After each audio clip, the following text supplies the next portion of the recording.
बिस्मिल्लाहिर्रहमानिर्रहीम। अस्सलामु अलैकुम वरहमतुल्लाहि वबरकातुहू। दोस्तों कैसे हो? उम्मीद है कि आप सब खैरियत से होंगे। दोस्तों जैसा कि आप लोगों को पता है, इस्लाम में औरतों के बहुत सारे हुकूक है और इस्लाम औरतों की बहुत सारी इज्जत भी कहता है।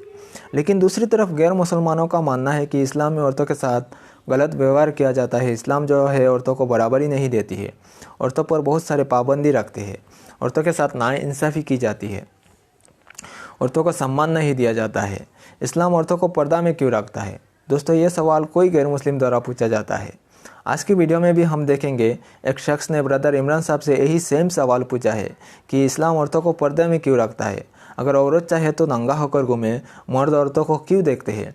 मर्द अपना नज़रें नीचा करके क्यों नहीं रखते? तो दोस्तों चलिए देखते हैं इमरान साहब इस सवाल का जवाब क्या देते हैं और फिर हम डॉक्टर जाकिर नायक साहब का जवाब भी जानेंगे। तो चलिए ज़्यादा देर ना करते हुए वीडियो शुरू करते हैं।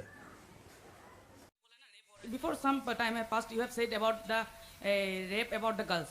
आपने बोला ना रेप हो रहा है जो, और एक बात बोला आपका कुरान में जो लड़की मतलब एक घर का ये होता है उसको ठीक मतलब ढक के रखो। तो आपने बोला लड़की को ढक के रखो, क्यों? लड़का को नियत ठीक क्यों नहीं कर सकते आप? देखिए आपने बहुत आपका कुरान ने जो बोला है जो लड़की को ढक के रखो। अभी लड़की अगर आपको नंगा भी घूमे, लेकिन there is no right every boys to rape her. Why? ये आपका कुरान बोलता है क्या? रेप लड़का लोग रेप करते रहे, लड़की लोग को ढके रहना चाहिए?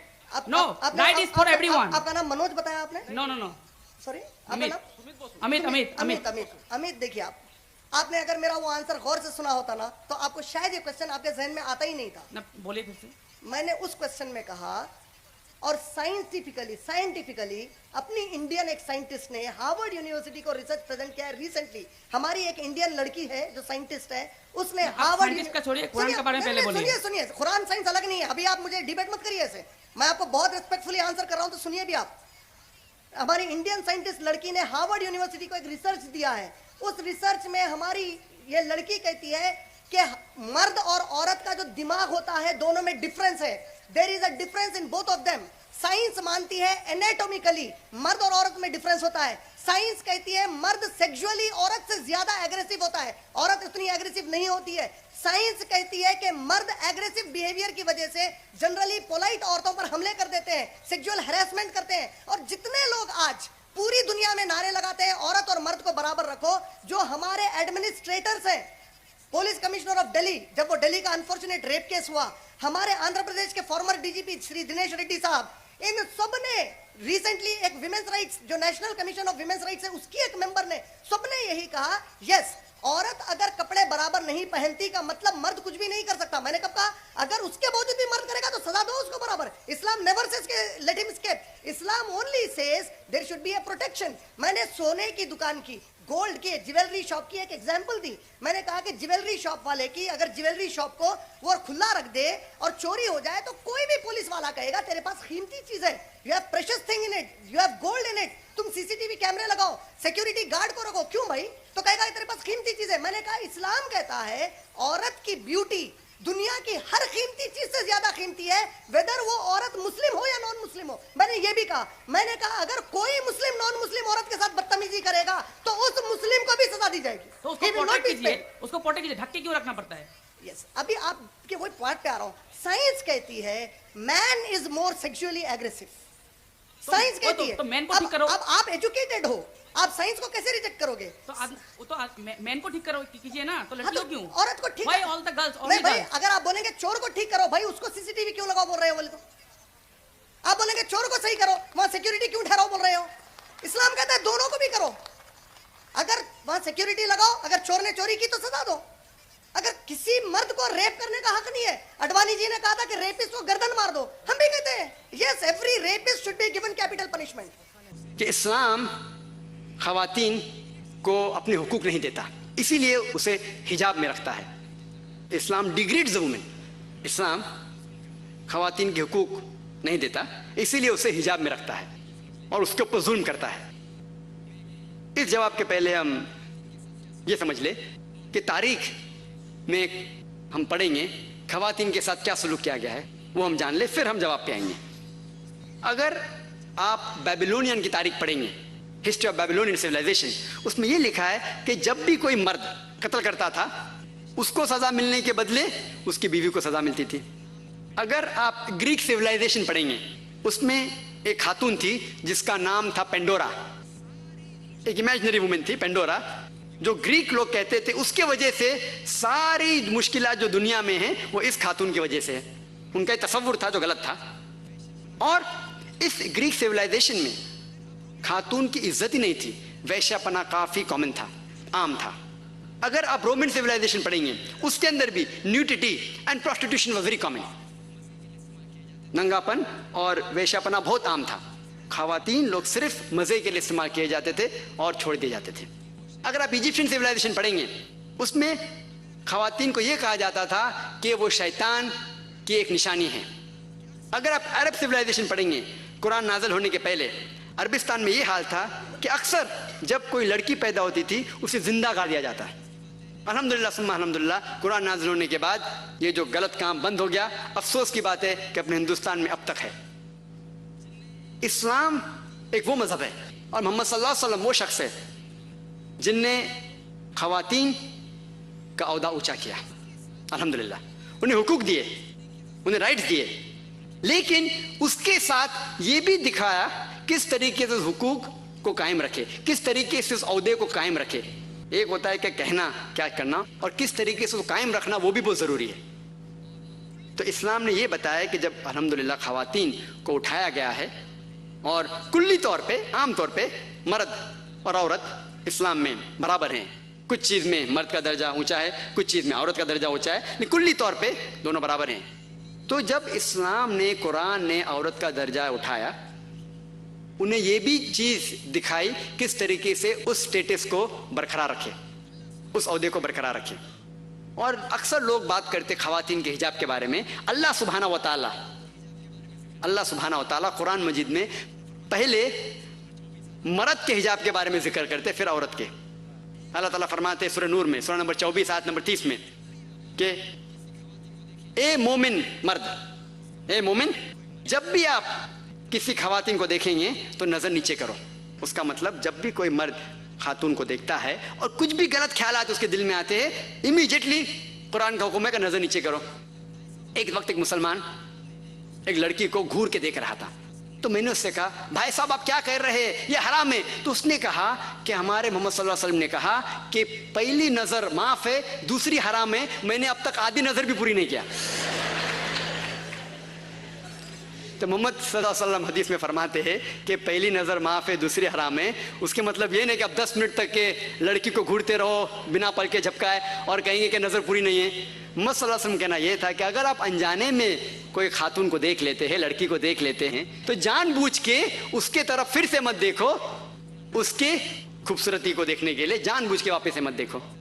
दूसरी आयत कुरान मजीद के अल्लाह ताला फरमाते सूरह नूर में, सूरह नंबर 24 आयत नंबर 31 में कि ए मोमिन औरतें, ए मोमिना, आप जब भी कोई मर्द को देखे तो अपने नजर नीचे करो और अपने सिर के ऊपर जो कपड़ा है या दुपट्टा है उसे अपनी छाती के ऊपर ढक लो और अपनी जीनत किसी को भी मत दिखाओ, सिर्फ अपने शौहर, अपने बेटे, अपने वालिद और एक बड़ी फरिश्त है जो महरम जिससे शादी नहीं कर सकते दिया गया है।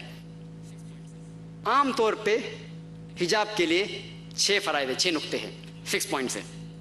नंबर 1 एक्सटेंट औरा, जो मर्द के लिए है कम से कम नास से लेके घुटने तक, और ख़वातीन के लिए पूरा जिस्म ढका रहना चाहिए।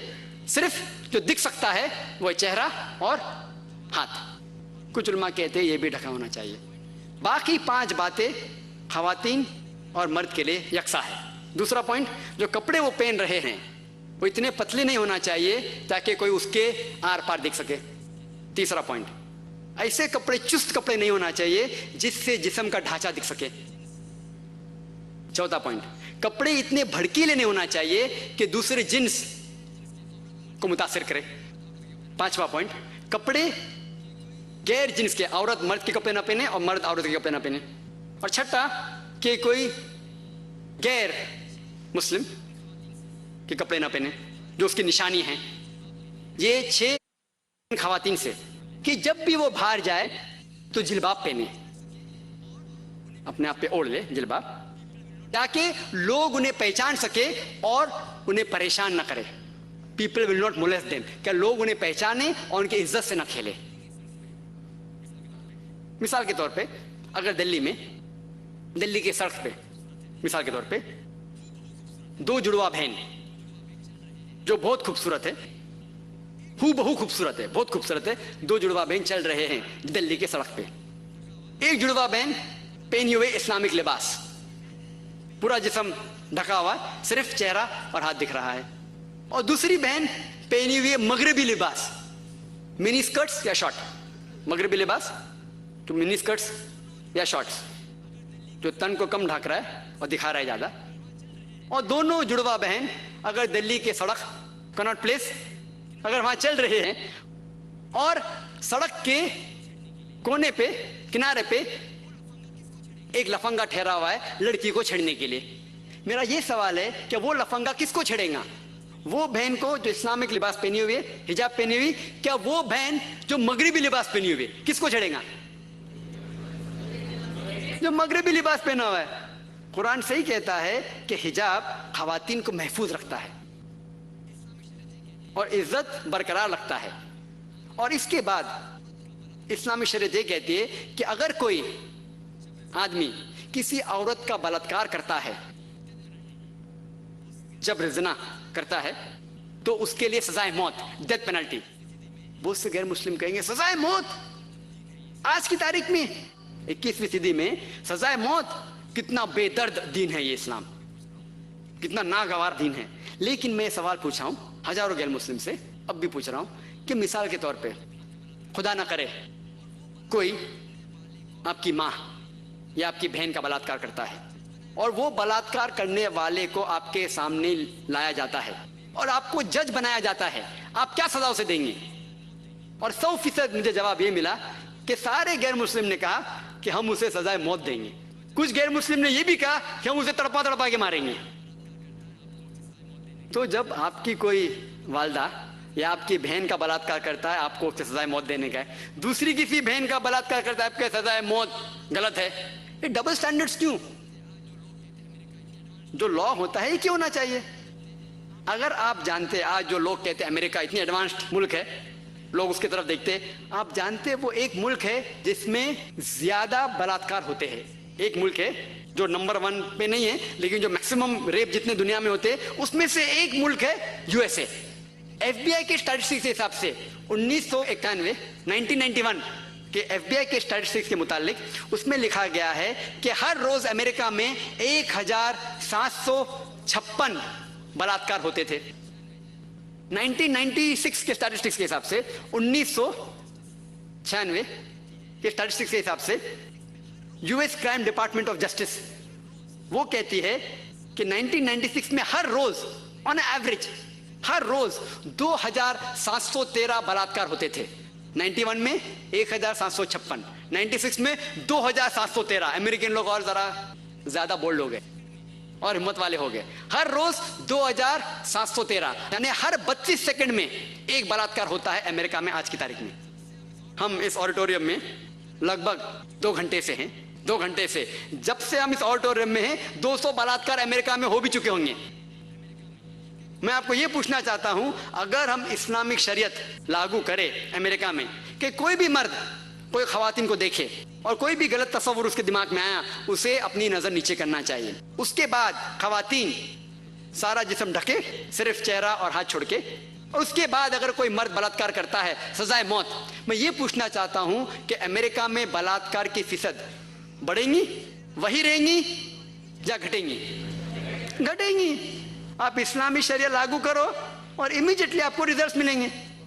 और जो एक्स होम मिनिस्टर थे एल.के. अडवाणी, अभी नहीं है, इस देश के होम मिनिस्टर थे, उनने तजवीज़ की थी, उनने कहा था गवर्नमेंट से कि बलात्कार करने वाले को डेथ पेनल्टी मिलनी चाहिए।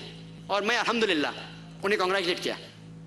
एल.के. अडवाणी जो होम मिनिस्टर थे, अभी नहीं है, उनने कहा था चंद साल पहले कि बलात्कार करने वालों को सजाए मौत होना चाहिए। और मैं उनकी इस बात पे सहमत हूँ। बाकी बात से शायद सहमत नहीं हूँ, बट इस बात पे तो सहमत हूँ। और इंशाअल्लाह जो अगले होम मिनिस्टर आएंगे वो ये कहेंगे कि खवातीन को हिजाब भी पहनना पड़ेगा इंशाअल्लाह। दोस्तों ये थी हमारी आज की वीडियो। आपने देखा इमरान साहब और डॉक्टर जाकिर नायक साहब ने बहुत ही ज़बरदस्त जवाब दिया। आप इनकी बातों से कितनी सहमत है हमें कमेंट में ज़रूर बताएं और इसी तरह और भी इस्लामिक इन्फॉर्मेटिव वीडियो पाने के लिए हमारे इस चैनल को भी सब्सक्राइब ज़रूर करें और बेल नोटिफिकेशन ऑल पर सेट कर लें ताकि जब भी कोई वीडियो पब्लिश हो उसका नोटिफिकेशन सबसे पहले आप तक पहुँचे। और इस वीडियो को ज़्यादा से ज़्यादा शेयर करें, इस्लाम की जानकारी दूसरों तक पहुँचाने में हमारा साथ दें। हो सकता है आपका शेयर करने में किसी और का फ़ायदा हो जाए और उसका स्वाब हमेशा के लिए आपको मिलता रहे। तो मिलते हैं किसी दूसरे वीडियो में, तब तक के लिए खुदा हाफिज़।